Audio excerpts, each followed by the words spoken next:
బలి బాలే మాట, బంగారు మాట, బైబిల్లో మాట, యేసు మాట.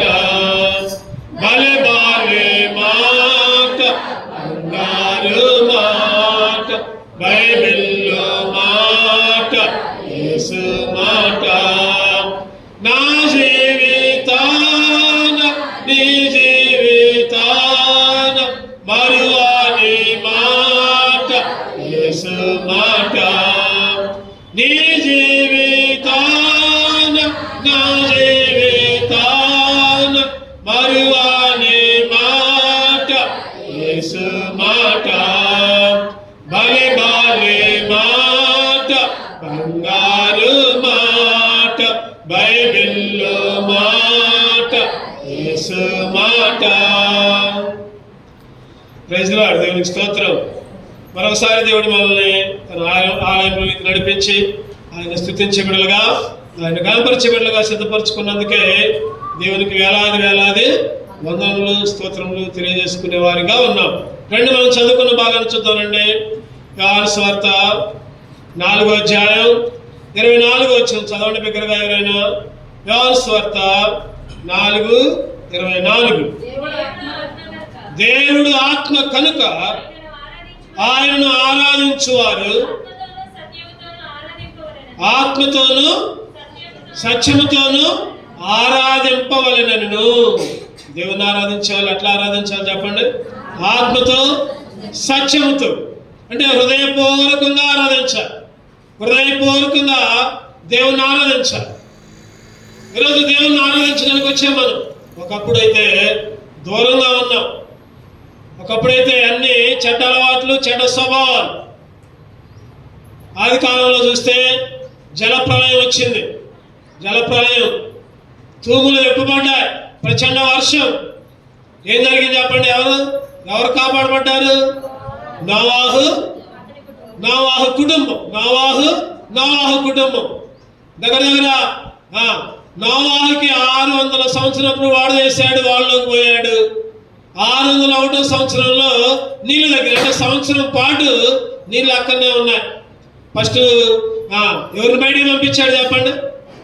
ఫస్ట్ ఎవరిని బయటికి పంపించాడు? నోవాహు. వాళ్ళలోంచి ఒక పక్షిని బయటికి పంపించాడు. ఎవరు ఆ పక్షి? ఏ పక్షి అంటది? కాకి. ఏ పక్షి అది? కాకి. చదవండి ఆదికాండం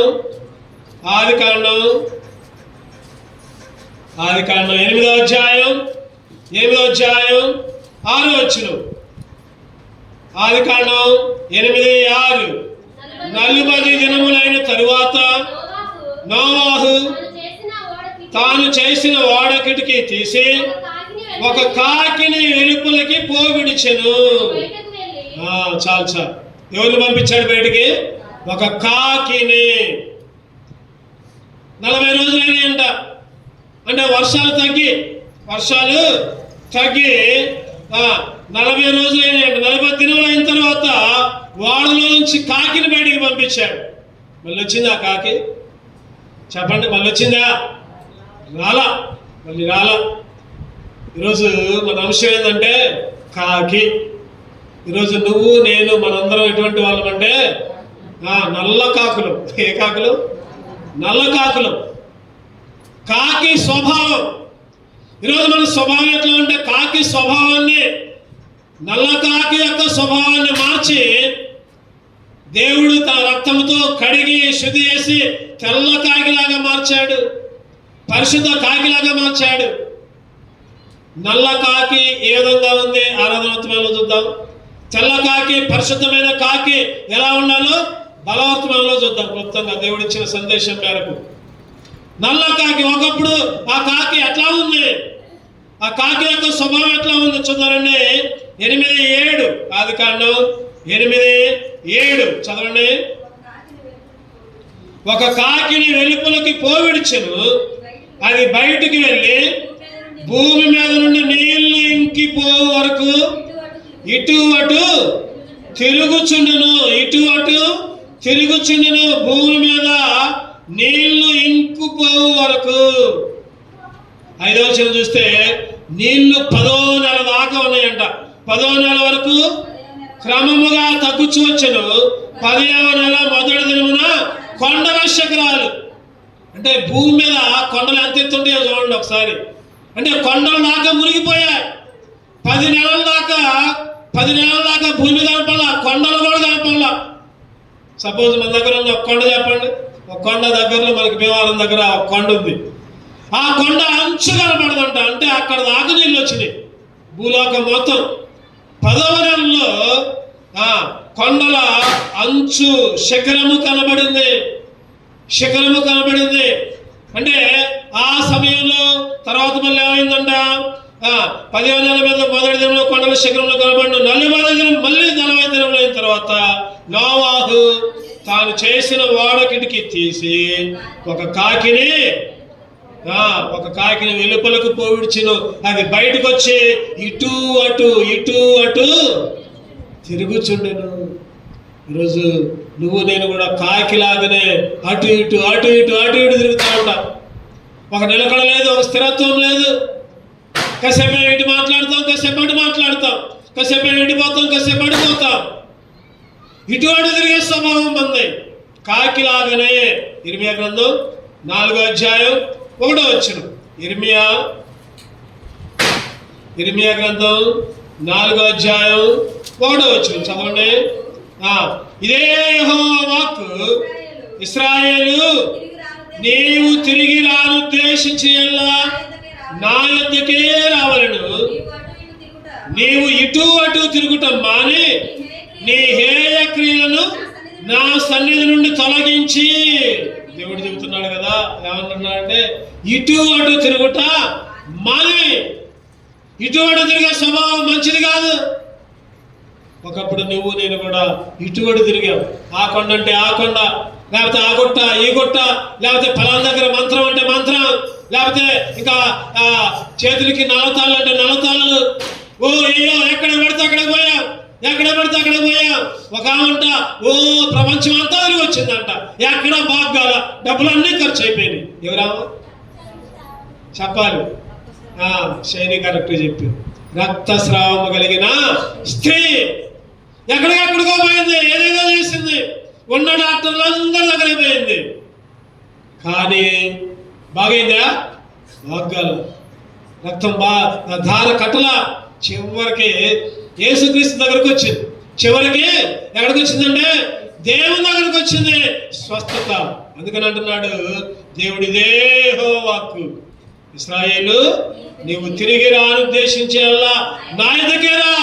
నువ్వు ఎటన్నా తిరుగు, ఎక్కడికన్నా పో, చివరికి ఎక్కడికి రావాలి? యేసు దగ్గరికే రావాలి. రక్తస్రావం కలిగిన స్త్రీ అయితే ఎన్నో మరి డబ్బులు అనుకుంటా, ఎన్నో లక్షలు అనుకుంటా మొత్తం ఖర్చు చేసింది. ఇక ఉన్నవన్నీ అయిపోయింది.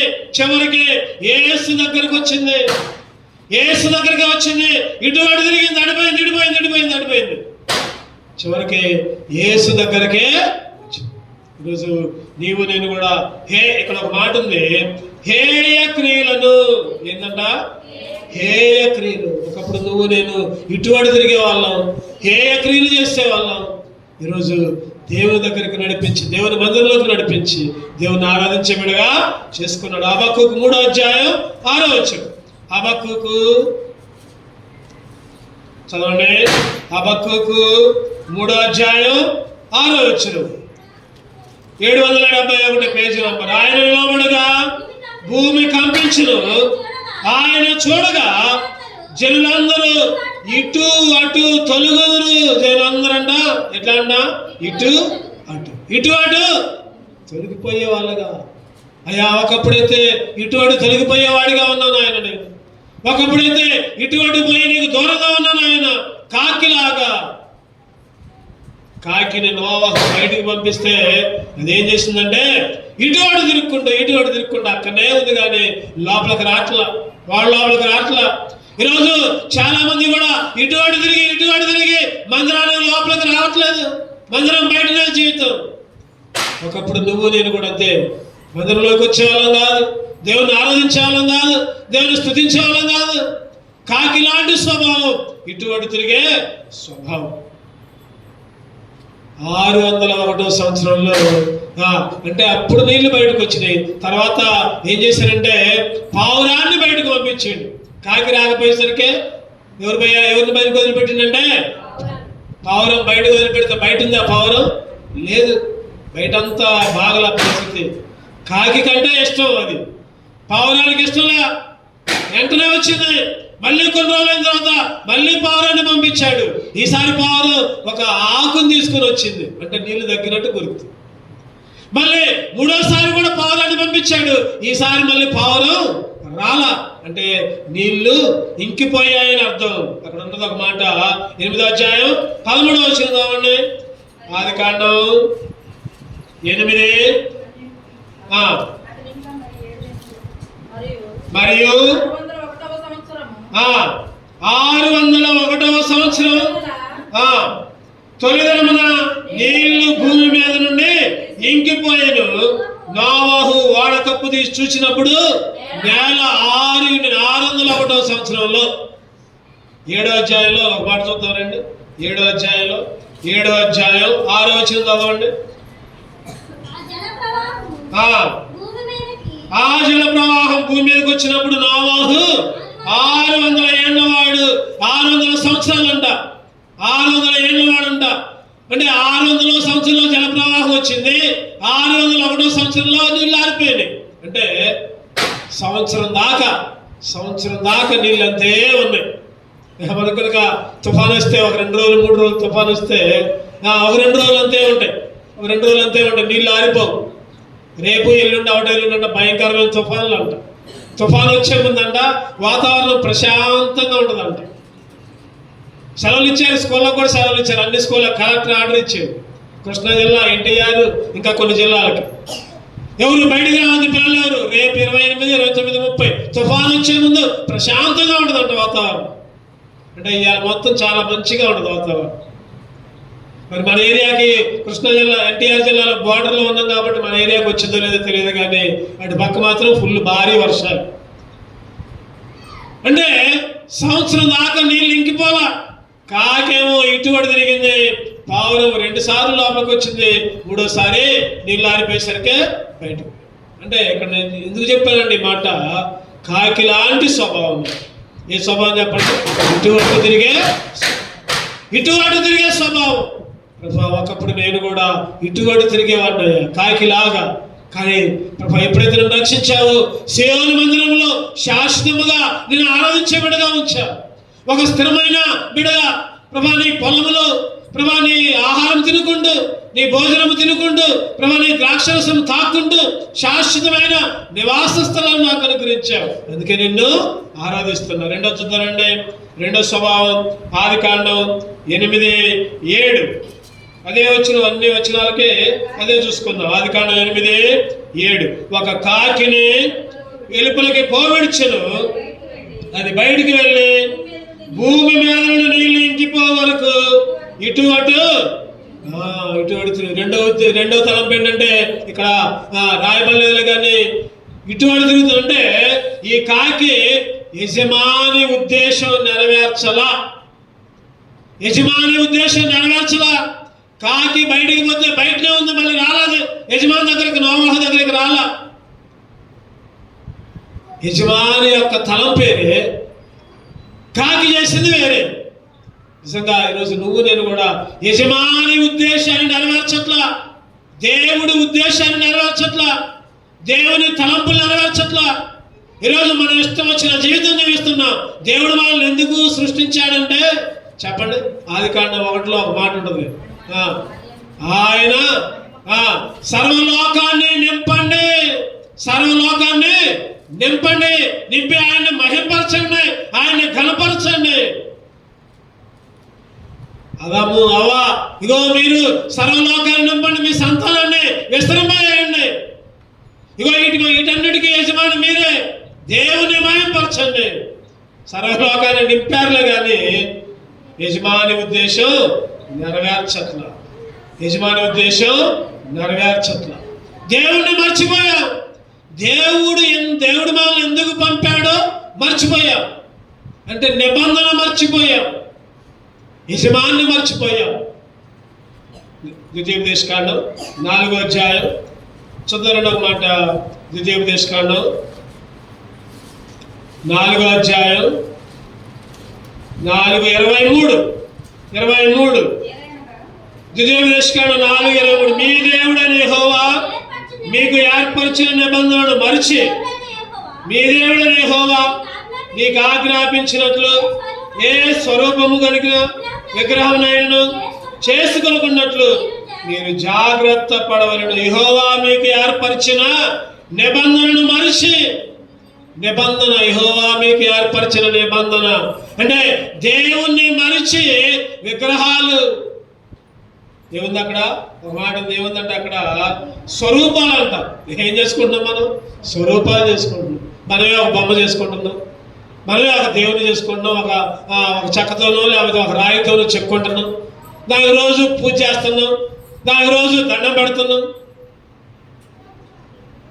స్వరూపాలు చేసుకుంటున్నాం. మనమే ఆ స్వరూపాలకి మొక్కుతున్నాం.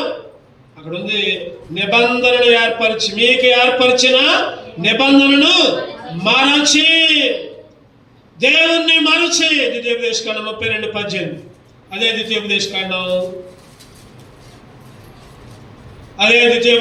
32:18 చదవండి. 153వ పేజీ. నిన్ను పుట్టించిన ఆశ్రయదుర్గమును విసర్జించినవి, నిన్ను కనిన దేవుణ్ణి మరచితివి. ఎంత కఠినమైన మాట చూడండి. నిన్ను కనిన దేవుణ్ణి, నిన్ను పుట్టించిన ఈ దేవుణ్ణి, నిన్ను ఈ భూలోకానికి రప్పించిన ఈ దేవుణ్ణి మరచితివి. ఒకప్పుడు నువ్వు నేను కూడా మనల్ని పంపించిన ఆ యజమానుడు, ఆ దేవుణ్ణి మర్చిపోయాం, ఆ దేవుని ఉద్దేశాన్ని మర్చిపోయాం, ఆ దేవుణ్ణే మర్చిపోతూ ఉంటున్నాం మనం. నిన్ను కనిన దేవుణ్ణి మరచి, నిన్ను కనిన దేవుణ్ణి మరచితివి. ప్రభా ఎన్నోసార్లు అయ్యా, ఎన్నోసార్లు నీకు నాకు రక్షణ ఇచ్చిన రక్షణకర్తను కూడా మర్చాను. ఒకప్పుడే కాదు, రక్షణ లేనప్పుడే కాదు, రక్షణ ఉన్నప్పుడు కూడా ఆ రక్షణకర్త అయిన దేవుణ్ణి మర్చిపోయాం ఎన్నోసార్లు. యెషయా గ్రంథం 17వ అధ్యాయం 10వ వచనం. యెషయా గ్రంథం 17:10. యెషయా గ్రంథం 17:10. ఏలైనగా నీవు నీ రక్షణకర్త దేవుణ్ణి మర్చిపోతువి, నీ ఆశ్రయ దుర్గమైన నీ శైలమును జ్ఞాపకము చేసుకొనలేదు. నీ రక్షణకర్త దేవుణ్ణి మర్చావు, నువ్వు అసలు జ్ఞాపకమే చేసుకోవాలా. ఒకప్పుడు నువ్వు నేను కూడా అదే స్థితిలో ఉన్నావు. రక్షణకర్త అయిన దేవుణ్ణి మర్చిపోయావు, రక్షణకర్త అయిన దేవుణ్ణి మర్చిపోయావు. అబ్బా కాకి కాదు ఆయన, నేను కూడా మర్చిపోయా. కాకి లాంటి వాడిని ఆయన. కాకిలాగా ఒకటోది ఏం చెప్పండి, కాకిలాగా ఇటువంటి తిరిగే స్వభావం ఆయన. రెండోది కాకిలాగా నిన్ను మర్చిపోయాను ఆయన. నిన్ను మర్చిపోయిన నన్ను మరలా నువ్వు నన్ను గుర్తు చేసి ప్రభా నిన్ను స్తుతించబడగా, నిన్ను ఆరాధించబడగా చేసి. అందుకని దావీదు అంటున్నాడు కదా, నీవు చేసిన ఉపకారంలో దేనిని మరువను. నీవు చేసిన ఉపకారములకు నేనేమి చెల్లింతును. నీవు చేసిన ఉపకారములకు నేనేమి చెల్లింతును. ఏలాది దూడలనా, ఏడాది పొట్టేలనా, ఏడాది దూడలనా, వేలాది పొట్టేలనా, నీవు చేసిన ఉపకారమునకు నేనేమి. ఒకప్పుడే మర్చిపోయాం, కానీ ఇప్పుడు మర్చిపోకుండా ఆయన్ని స్తుతించబడగా దేవుడు చేశాడు. దావీదులాగా నువ్వు నేను ఆరాధించబడగా. ఒకప్పుడు కాకిలాగా మర్చిపోయావు, యజమాని ఉద్దేశాన్ని మర్చిపోయిన కాకి. ఒకటోది ఇటు అటు తిరిగే కాకి, రెండవది యజమాని ఉద్దేశాన్ని మర్చిపోయిన కాకి. చూద్దాం. మూడవదిగా ఆదికాండం 8:7 వచనం చూస్తే ఆ కాకి బయటకు వచ్చింది. ఆదికాండం 8:7 ఒక కాకిని వెలుపలకి పోవిడ్చును, అది బయటికి వెళ్ళి భూమి మీద ఉన్న నీళ్లు ఇంకిపో వరకు ఇటు అటు తిరిగను. బయటికి పోయింది, మళ్ళీ లోపలికి రాలా. కృతజ్ఞత లేని కాకి. మూడోది ఏం చెప్పండి? కృతజ్ఞత లేదు. అరే అన్నం పెట్టిన వాళ్ళకే చెప్పండి, ఒక సామెత ఉంటుంది, అన్నం పెట్టిన వాళ్ళకే వెన్నుపోటు అంట. అన్నం పెట్టిన వాళ్ళకే అరే చిన్నప్పటి నుంచి పెంచి పెద్ద చేసి అరే కష్టమైన నష్టమైన ఇబ్బందులు ఇరుకైనా తినకుండా పనులకు పోయి పిల్లగాళ్ళను చదివించి మంచి ఒక పెళ్లి చేసి మంచి కుటుంబాన్ని మంచి ఆస్తిని లేదా పొలాలు అన్నీ ఇస్తే ఏం చేస్తున్నారు చెప్పండి? ఇవాళ తల్లిని చోటల్లా తండ్రిని చోటల్లా అన్నం పెట్టిన వాళ్ళే మర్చిపోయారు, అరే పుట్టించిన వాళ్ళే మర్చిపోయారు. కృతజ్ఞత లేని కాకి. ఈరోజు నువ్వు నేను కూడా కృతజ్ఞత ఏమాత్రం కూడా లేదు మన దగ్గర. కృతజ్ఞత అంటే అయ్యో నాకు ఉపకారం చేసిండే, అయ్యో నా కొరకు ప్రాణం పెట్టిండే, అయ్యో నా కొరకు రక్తం దాచిండే, అయ్యో నా కొరకు శిలువలో బలయ్యాడే, అరే నా పాపాలకు ఎక్కడా ప్రాయశ్చిత్తం దొరకలేదే, యేసుక్రీస్తే కదా. ఒక్కసారి కూడా ఆలోచించట్లా. ఒకప్పుడు నువ్వు నేను కూడా కృతజ్ఞత లేని వారిగా ఉన్నాం. దేవుణ్ణి మర్చిపోయాం, దేవుడు చేసిన కార్యాలను మర్చిపోయాం. దేవుడు మన పట్ల, నా పట్ల, నా కుటుంబం పట్ల దేవుడు ఎన్నో కార్యాలు చేస్తే వాటిని అన్నింటినీ మర్చిపోయి ఇష్టం వచ్చిన రీతిలో కాకిలాగా అటు ఇటు తిరిగే స్వభావంతో యజమాని ఉద్దేశాన్ని మర్చిపోయి కృతజ్ఞత లేని కాకిగా నువ్వు నేను ఉన్నాం. కృతజ్ఞత లేని ఆయన, కృతజ్ఞత లేకపోయినా కూడా ఏం చేస్తున్నా ఆయన? ఉపకారమే చేస్తున్నాడు. లోకస్వార్త 6:35 ఆ మాట చదివితే నాకు అసలుకి భలే అనిపించింది. లోకస్వార్త 6:35 చివరి భాగం చదవండి.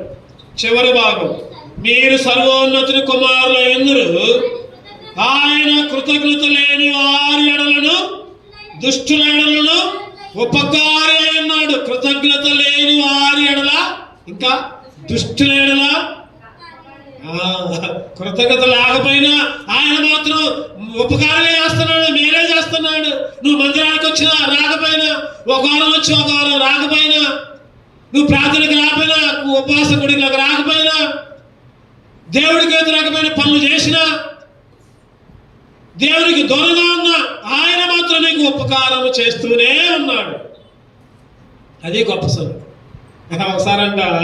ఒకసారి ఒక చెట్టు కింద వల ఉందంట.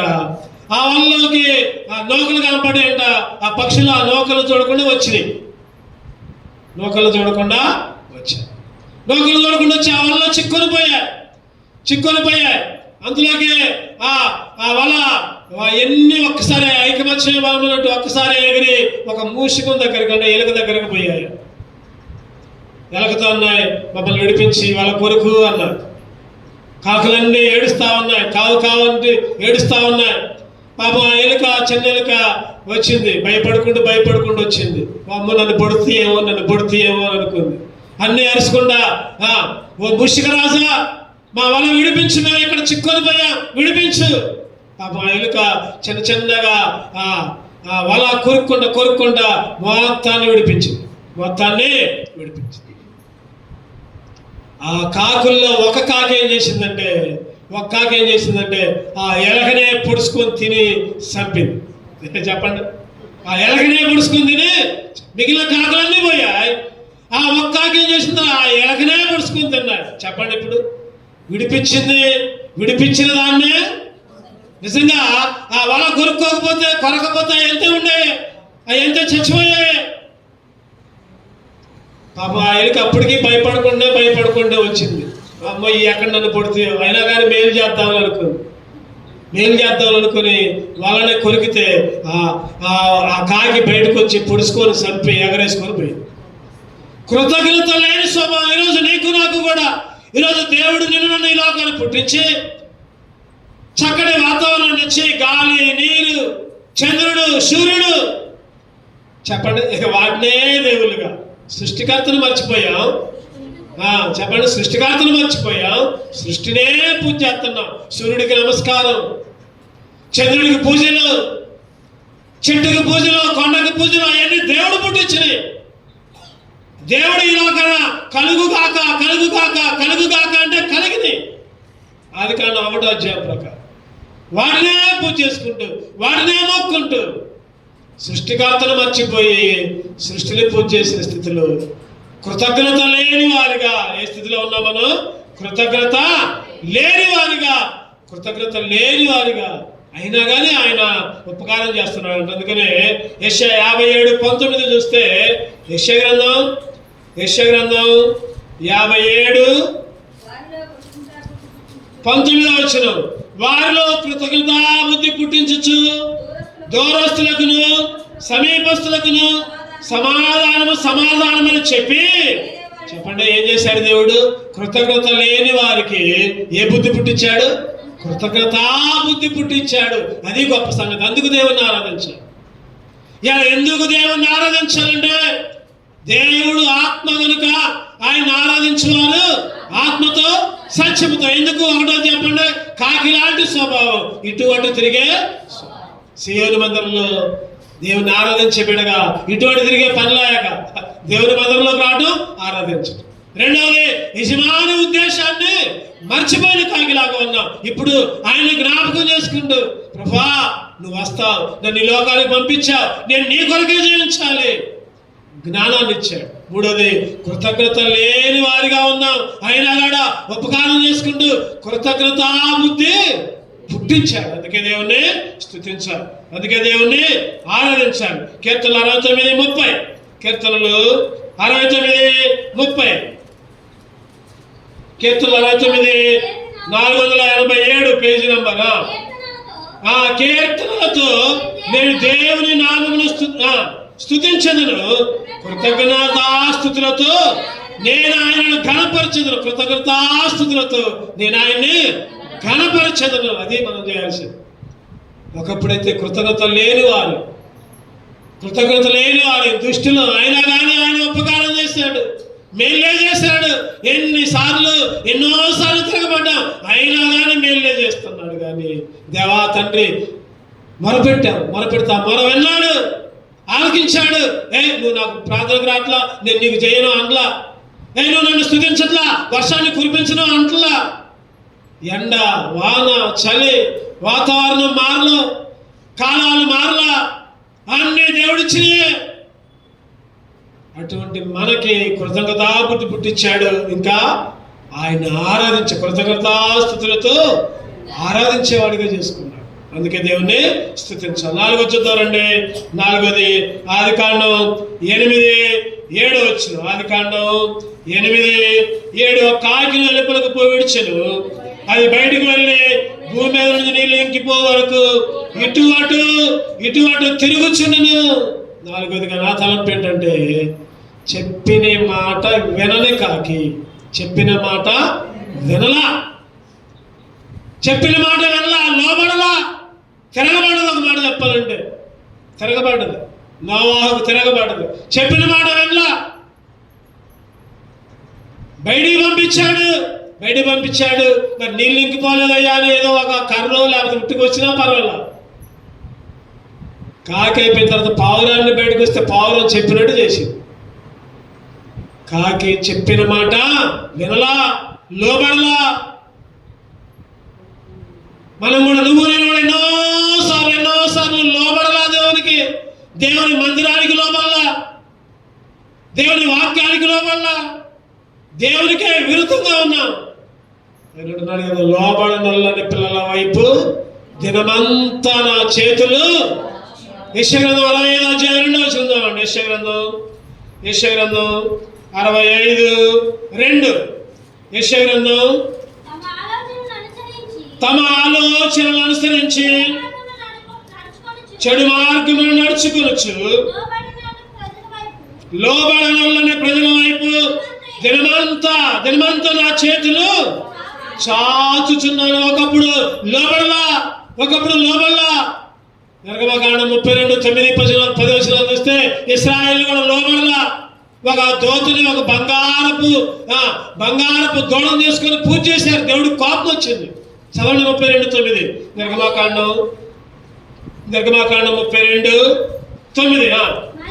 మరియు యెహోవా ఇట్లనెను, నేను ఈ ప్రజలను చూచి ఉన్నాను, ఇదిగో వారు లోబడనొల్లని ప్రజలు. ఈరోజు నువ్వు నేను కూడా ఎన్నోసార్లు లోబడనొల్లని ప్రజలుగా ఉన్నాం. లోబడనొల్ల వైపు దినమంతా చేతులు దాస్తున్నాడు. ఏ చేతులు అయ్యి చెప్పండి? ఏ చేతులు అయ్యి? గాయపడిన చేతులు. ఏ చేతులు అయ్యి? మేకులు కొట్టబడిన, చేలలు కొట్టబడిన చేతులు. ఆ చేతులు చాచి, ఇగో బిడ్డ నీ కొరకే నా చేతులు, నీ కొరకే నేను గాయపరచబడ్డా, ఈ చేతుల్లో శరీరంలో నీ కొరకే కొట్టబడ్డా. ఇగో తలలో ముళ్ళ కిరీటం, పక్కలో బల్లం, కాళ్ళకి మేకులు, పక్కలో బల్లం, శరీరం అంతా కొనబడింది నీ కొరకే. అయినా కానీ చెప్పండి, ఏం చేశాం? లోకానికి లోబడ్డాం కానీ దేవునికి లోబడాల. లోకానికి లోబడ్డాం అంటే చెప్పండి, లోకానికి లోబడ్డం అంటే మూలాచారాలకి, లోకాచారాలకి, కుల కట్టుబాట్లకి. గలతీ పత్రిక చదవడం చక్కగా ఉంటుంది. అక్కడ చక్కని మాట, 4వ అధ్యాయం 3వ వచనం. లోకానికి లోబడ్డాం ఒకప్పుడు. గలతీ 4వ అధ్యాయం 3వ వచనం. అటువలే లోక సంబంధమైన మూల పాఠములకు లోబడి, లోక సంబంధమైన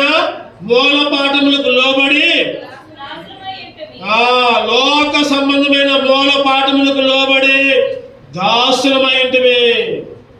లోక సంబంధమైన మూల పాఠాలకు ఏముంది అక్కడ? భూతములకు, దెయ్యాలకు, కుల కట్టుబాట్లకి, ఆచారాలకి, మతాచారాలు, కులాచారాలు, రకరకాల కట్టుబాట్లు. ఇగో మా ఇంట్లో ఎట్లే చేస్తారు, ఇగో మా కులంలో ఇట్లే చేస్తారు, ఇగో మా బజార్లో ఇంతే చేస్తారు, మా బంధువుల్లో ఇంతే చేస్తారు. నువ్వు నేను లోక అలవాట్లకు లోబడ్డా, దేవునికి లోబడట్లా, దేవుని వైపు తిరగట్లా, వాక్యం వైపు తిరగట్లా, వాక్యానికి లోబడట్లా. అందుకని ఆయన చేతులంట చాస్తున్నాడంట. సామెతలు 10వ అధ్యాయం 17 వచ్చింది. సామెతలు 10:17, 5:38, 2వ భాగం చూద్దామండి.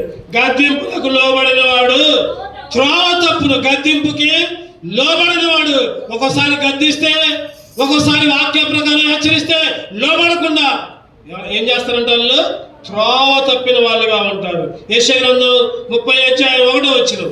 యెషయా గ్రంథం 30:1. యెహోవా వాక్కు ఇదే, లోబడని పిల్లలకు శ్రమ. ఎన్నోసార్లు లోబడకుండా శ్రమని కొనుక్కొని తెచ్చుకుంటాం. దేవునికి లోబడకుండా, మందిరానికి లోబడకుండా, వాక్యానికి లోబడకుండా, చెప్పిన మాట వినకుండా, లోబడకుండా త్రోవ తప్పి తిరుగుతూ ఉంటున్నాం. చెప్పండి, ఏం తప్పి తిరుగుతున్నాం మనం? త్రోవ తప్పి తిరుగుతూ ఉంటున్నాం.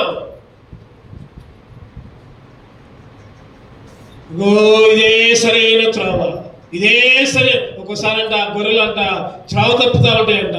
త్రోవ తప్పుతూ ఉంటుంటే కనబట్టుకొని ఏం చేస్తారు చెప్పండి? ఒక దెబ్బేసి అటుగా దారి ఇట్లాడు, ఒక దెబ్బైపోతే మాట ఉన్నది, అంతే పోతుంది. ఈరోజు నువ్వు నేను కూడా త్రోవ తప్పి తిరిగిన వాళ్ళగా ఉన్నాం, దారి తప్పి తిరిగిన వాళ్ళగా ఉన్నాం. ఎన్నోసార్లు లోబడకుండా దారి తప్పి తిరిగి తిని ప్రభు ప్రేమ నేను కానానైతిని. దారి తప్పి తిరిగి తిని ప్రభు ప్రేమ నేను కానానైతిని. ఆయా నన్ను రక్షించి తనదు రక్తమును కార్చి, ఆయా నేను రక్షించి తనదు రక్తమును కాచి, జీవితమును మార్చి నిత్య జీవమిచ్చెను. జీవితమును మార్చి నిత్య జీవమిచ్చెను. సంతోషం పొంగుచున్నది. హల్లెలూయా యేసు నన్ను రక్షించిన నాటి నుండి నేటి వరకు సంతోషం పొంగుచున్నది, సంతోషం పొంగుచున్నది. చెప్పండి. దారి తప్పి తిరిగితే ఆయనే ప్రేమించాడు, ఆయనే వెతికాడు, ఆయన ఏర్పరచుకున్నాడు, ఆయన రక్తం కార్చాడు, ఆ రక్తంలోనే కడిగి నన్ను పరిశుద్ధిగా చేసి విచారాన్నంతా కొట్టివేసి ఏం చేశాడు చెప్పండి? సంతోషాన్ని ఇచ్చాడు. అందుకే ఆయన స్తుతించాడు. కాకి యొక్క లక్షణం. చివరిగా ఇంకోటి చూసుకున్నారని ముగించుకున్నాము. లేవీకాండం 11:15. లేవీకాండం 11:15 చదవండి. లేవీకాండం 11:15 చదవండి, దగ్గరగా చదవండి. ప్రతి విధమైన కాకి, కోకిల, ప్రతి విధమైన కాకి, నిప్పుకోడి. ఇక్కడ చూస్తే మనం ప్రతి విధమైన కాకి. ఇవన్నీ ఏంటి అంట? పైన 13 వచ్చింది.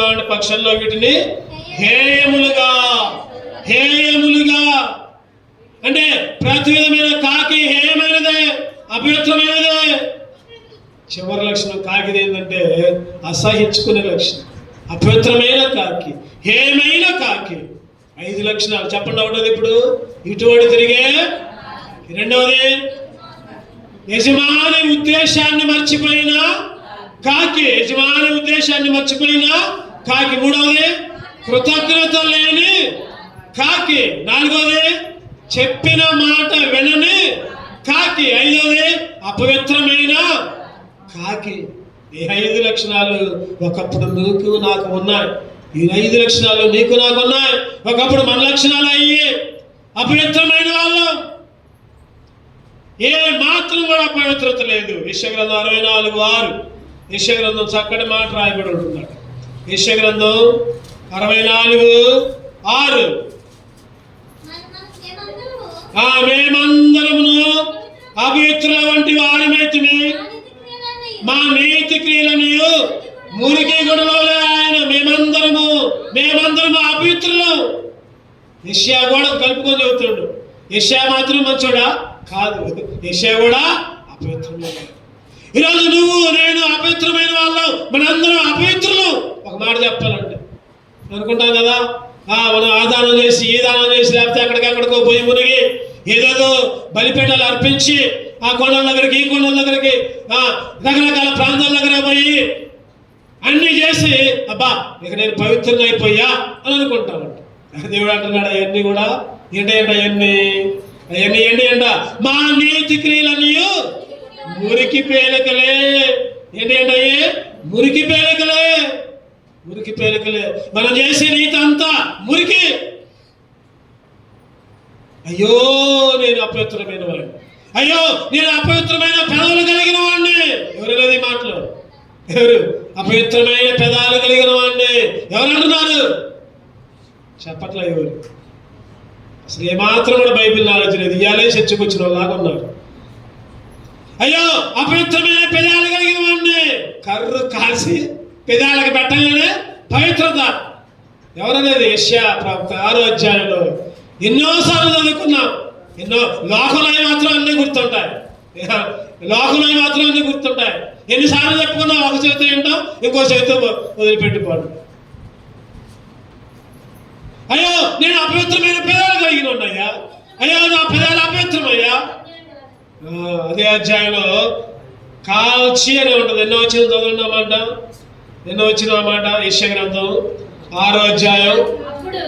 అప్పుడు ఎన్నో వచ్చిన అది 6 వచ్చి అప్పుడు ఆ శరాపుల్లో ఒకడు తాను బలిపీఠం నుండి కారుతో తీసిన నిప్పును చేత పట్టుకొని నా దగ్గరికి ఎగిరి వచ్చి నా నోటికి తగిలించి, ఆ నిప్పు ఎప్పుడైతే నోటికి తగిలిందో అపవిత్రత పోయింది. ఎప్పుడు పోతుంది చెప్పండి? కాల్చేసరికే పోతుంది. సురికంటితే పోతుంది. సురికంట పోతే చెప్పండి, సురికంట పోతే ఒక అమ్మాయి అంట నిద్ర రావట్లేదంట. నిన్ననే చదివా న్యూస్లో. వాళ్ళ అమ్మంట ఎంత లేపినా కూడా రావట్లేదంట. ఎంత లేపినా కూడా అమ్మాయి కొడుకు కూతురు ఇద్దరు రోజు చెప్పి తీసుకొచ్చిందంట. ఏం చేసిందంటే నిన్న మేళగాలను పిలిచిందంట. మేళగాలను పిలిచిందంట. అరే 8 దాకా లేపేసరికి ఇక వాళ్ళందరూ ఒకడేమో సన్నాయి ఒకడేమో డబ్బుకు శివలలో మోస్తున్నారంటగా. ఒక్కసారి ఉలిక్కి పనులు వేశారంట మేళ వాయించేసరికి. ఈరోజు నువ్వు నేను కూడా అపవిత్రులుగా ఉంటుంటే ఏం చేశాడు చెప్పండి? ఆయన కాల్చాడు. వాక్యమనే అగ్ని. నీ వాక్యము అగ్ని వంటిది. వాక్యమనే అగ్నితో కాల్చి ఏం చేశాడు చెప్పండి? అపవిత్రతను అంతా పోగొట్టి పవిత్రులుగా మార్చాడు. ఈరోజు నువ్వు నేను కూడా పవిత్రులుగా ఉన్నాం. దేవుని ఆరాధించే బిడ్డగా ఉన్నాం. పవిత్రత కలిగిన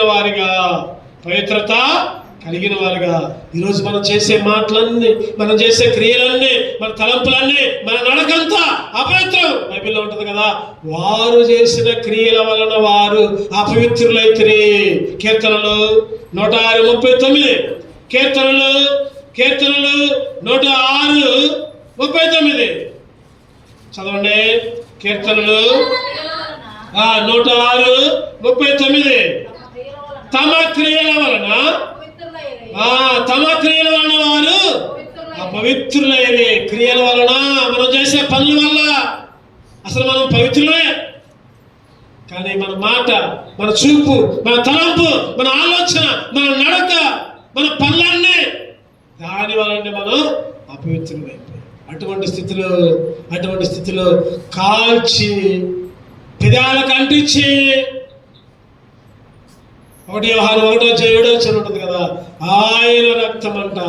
చెప్పండి, ప్రతి చదవనమాట. 1 యోహాను 1:7 యేసు రక్తం అయితే చివరి భాగం చదువుకుందాం. అప్పుడు ఆయన కుమారుడు యేసు రక్తం ప్రతి పాపము నుండి మనల్ని పవిత్రులుగా చేయాలి. అయ్యా, కాకి లాంటి జీవితం ఆయన, హేమైన జీవితం, అసహించుకునే జీవితం, అపవిత్రమైన జీవితం, దొంగ జీవితం, దొంగ నడక. కాకి నడక చూసారు ఎప్పుడన్నా? దొంగ నడక పక్క నడిచింది, స్ట్రైట్గా రాదు అది. దాని సూపులు కూడా పక్క సూపులే, ఎదురుగా ఉంటే చూడదు కాకి. ఈరోజు కాకి లాంటి స్వభావం చెప్పండి, ఎవరికి చెప్పండి? నీది మందే. ఒకప్పుడు కాకిలాగా ఇటువంటి తిరిగేవు. ఒకప్పుడు కాకిలాగా నువ్వు ఎందుకు పంపించావని ఉద్దేశాల్ని తెలుసుకోలేకపోయా. ఒకప్పుడు కాకిలాగా కృతజ్ఞత లేనివాడిగా ఉన్నా. ఒకప్పుడు కాకిలాగా చెప్పిన మాట విననివాడిగా ఉన్నా. ఒకప్పుడు కాకిలాగా అపవిత్రమైన జీవితం నా కొరకు సిలువలో బలి నీ రక్తాన్ని కార్చి యేసు రక్తము చేత నా పాపనంతా కడిగేవయ్యా.